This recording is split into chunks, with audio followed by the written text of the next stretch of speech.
experimenting for some time with the potential of ultra-thin client devices, like our Ndiyo here, when connected to a multi-user Linux system.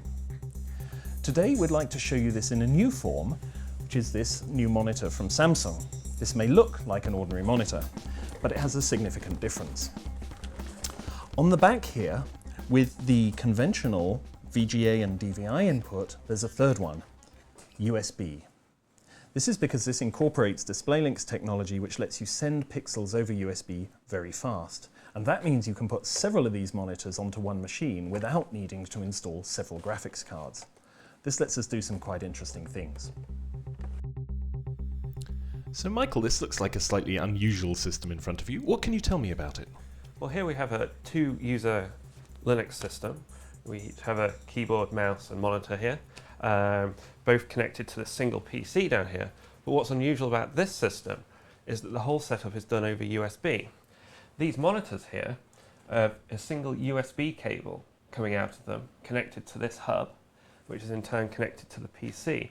And that cable carries the information to drive the screen, and there's a USB hub in the monitor, so it also carries the information from the keyboard and mouse when I enter it.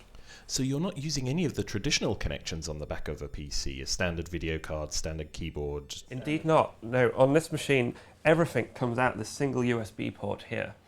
And we can simply add more terminals like this by plugging them into the USB hub. So we could scale this system quite easily by adding just another USB monitor, keyboard and mouse. And we'd get another login session. That's excellent. Can you show us how it works? Certainly, let me log in. So here I am just logging in as if I was plugged in directly using the normal graphics card, but it works just like any other terminal. So here I'm plugged in, I can do anything I would normally do. Here I'm launching a web browser. I can go to web pages. So the PC is connected to the network, so all the terminals share the network connection of the PC. There we are. Loaded up a simple web page there. And essentially this is just a normal Linux terminal, only the difference is it's going over USB rather than conventional graphics. That's very cool. And is USB fast enough to do video as well? Yes, certainly. It's still early days, we're improving the performance all the time, but it's playing quite well at the moment. Let me show you some examples. Here we have a DVD playing. You might recognize the source material. So here's a DVD playback using standard Linux DVD player. The quality is a little bit jerky in places, but overall the performance is quite smooth.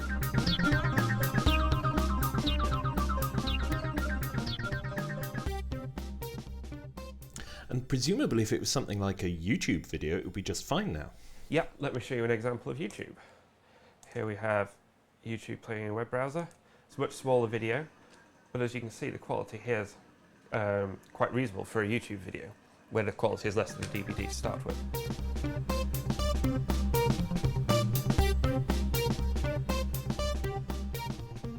Here you can see all the cables are currently exposed, but that's purely just to show how the USB is connected up.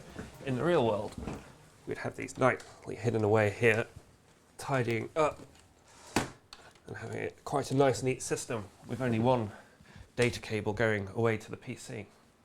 Nice tidy system to use.